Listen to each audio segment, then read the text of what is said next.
Hey, I've had a few viewers reach out and ask me some questions about what to do if you have facial paralysis and surgery is not an option. And I am so glad you reached out. I wanted to answer that with this video today. So for many people out there, surgery may not be an option either because they don't have doctors that are close by, or they're not covered by insurance, or they don't have the out-of-pocket money to be able to put toward having surgery. Or maybe with their particular condition, they don't even qualify for surgery. So what do you do if you have facial paralysis and you cannot have surgery to fix it? Let me give you a couple of suggestions. First of all, I would highly recommend that you try to find yourself a facial therapist. I go to a facial therapist that is about 45 miles from my home. It's part of a hearing and balance center where they deal with all sorts of issues around the brain, hearing and development, balance and things like that. And my facial therapist has taught me so much about how to practice using the muscles in your face to accomplish things that they would not do otherwise. And if you have any movement at all, then doing some facial therapy is a great resource to be able to help you. One of the things that you can do is for every muscle that you do have that works even a tiny little bit, as you do little series of exercises and training with this physical therapy essentially, you can use those micro muscles to be able to reestablish a little bit of functionality in your face. So let's say you have a little bit of movement right here.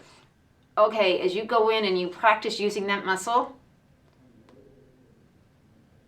then that allows you to practice moving your lip up, practice pulling your smile over, keeping your mouth closed. There are actually a series of exercises, which we will post along in this video, that can show you some of the things that you can practice. Everything from trying to pucker your lips, trying to keep your lips closed and tight, trying to do an O, trying to show as many of your teeth as possible, lifting your eyebrows. There are a variety of different movements that you can do, that you can practice, that will allow you to hone the skills and practice using those muscles that do still have any kind of movement in them. Another thing that you can do is you can use taping. So when you go to bed at night, or if you are going to be home by yourself all day and you want to try and get a little bit more symmetry, what you do is you actually can practice taping, where you can put facial or any kinds of light tape on your mouth so that it connects this area,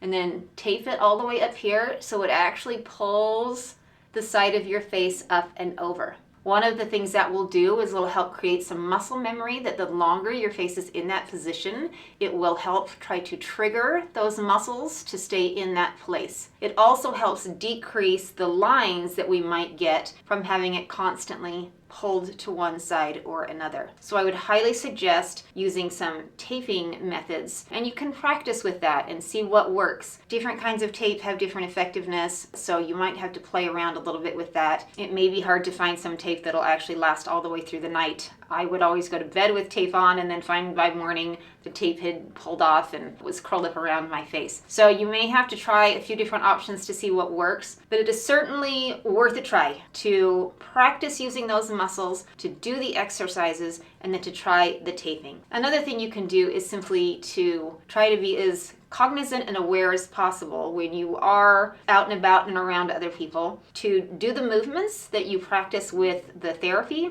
Use those in your day-to-day activities. So when you are out and about, try to use whatever muscles you do have that have any functionality to help you accomplish the things you need to do in your daily interactions. So if you have a little bit down here, then practice pulling that up when you are out in public, when you're having conversations with people, when you're eating, when you're at a restaurant. Try to use whatever you do have so that you can become better at it, so that it can become more normalized in your behavior, and so that the people around you can start to see that you are practicing and that you are trying to implement the best usage possible of the muscles that you have left. Now, if you don't have any muscles that work, if you have complete grade 6 paralysis and you can't move anything, you don't really have the same kinds of options. You can still practice the taping, but besides doing the taping, you may not have the same kinds of options that others would have if they have just partial paralysis or a lesser grade. But these are a few things you can do, and if you have other ideas or suggestions, send them my way. Thanks so much for asking questions, and I will try to post some more information about facial paralysis, the causes, and other things that you can do shortly.